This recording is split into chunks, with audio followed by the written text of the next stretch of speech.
Salam teman-teman semuanya, apa kabar? Saya percaya kita dalam keadaan sehat semuanya. Nah teman-teman, dalam video kali ini kita akan membahas tentang salah satu murid Tuhan Yesus yang bernama Simon Petrus. Simon bekerja sebagai nelayan sebelum menjadi murid Tuhan Yesus. Simon juga seorang yang pemberani dan latah berbicara tanpa berpikir panjang terlebih dahulu. Simon dipanggil menjadi murid Tuhan Yesus ketika sedang menjala ikan. Tuhan Yesus memberi dia nama baru, yaitu Petrus, yang artinya batu karang. Sekarang kita akan melihat keunikan dari Petrus. Petrus meninggalkan pekerjaannya sebagai nelayan, sebagai penunjang kehidupan keluarganya. Dia meninggalkan orang tuanya dan saudara-saudaranya demi mengikut Tuhan Yesus.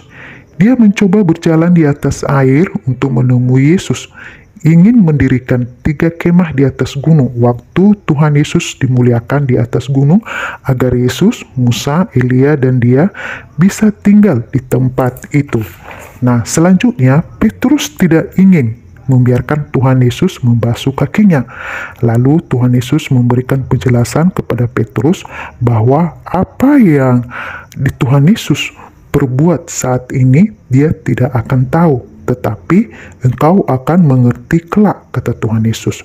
Lalu kata Petrus kepada Tuhan Yesus, engkau tidak akan membasuh kakiku sampai selama-lamanya. Jawab Yesus, jikalau aku tidak membasuh engkau, engkau tidak mendapat bagian dalam aku. Kata Simon Petrus kepadanya, Tuhan, jangan hanya kakiku saja, tetapi juga tangan dan kepalaku. Tertulis dalam kitab Yohanes 13 ayat 6-9. Petrus juga berani membela Tuhan Yesus dengan memutuskan telinga imam besar yang bernama Malchus waktu Tuhan Yesus ditangkap.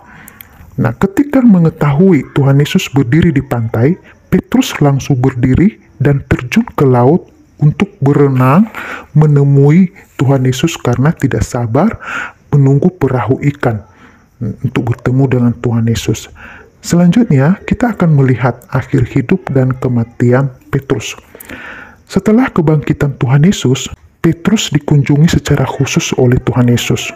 Kemudian ia memulihkan lagi panggilan Petrus dan memberinya tugas untuk mengembalakan domba-dombanya.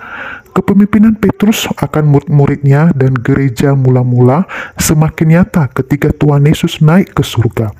Petruslah yang memimpin 120 murid yang berdoa untuk menantikan turunnya Roh Kudus.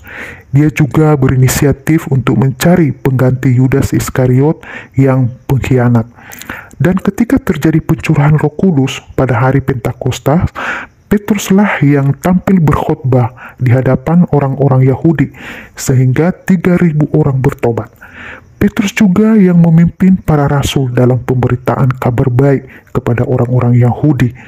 Walaupun Petrus dikenal sebagai rasul bagi orang Yahudi, tapi dia juga yang pertama kali diutus Tuhan memberitakan kabar baik kepada orang-orang non-Yahudi. Petrus sering melakukan pelayanan di luar kota Yerusalem.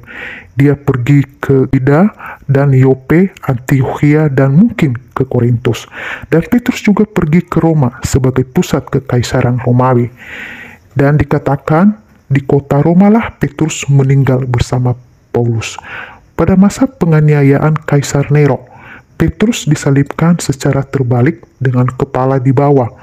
Petrus meminta dengan posisi terbalik karena ia memandang dirinya tidak layak dengan posisi yang sama dengan Tuhan Yesus. Petrus meninggalkan warisan kitab suci, yaitu kitab 1 Petrus dan 2 Petrus.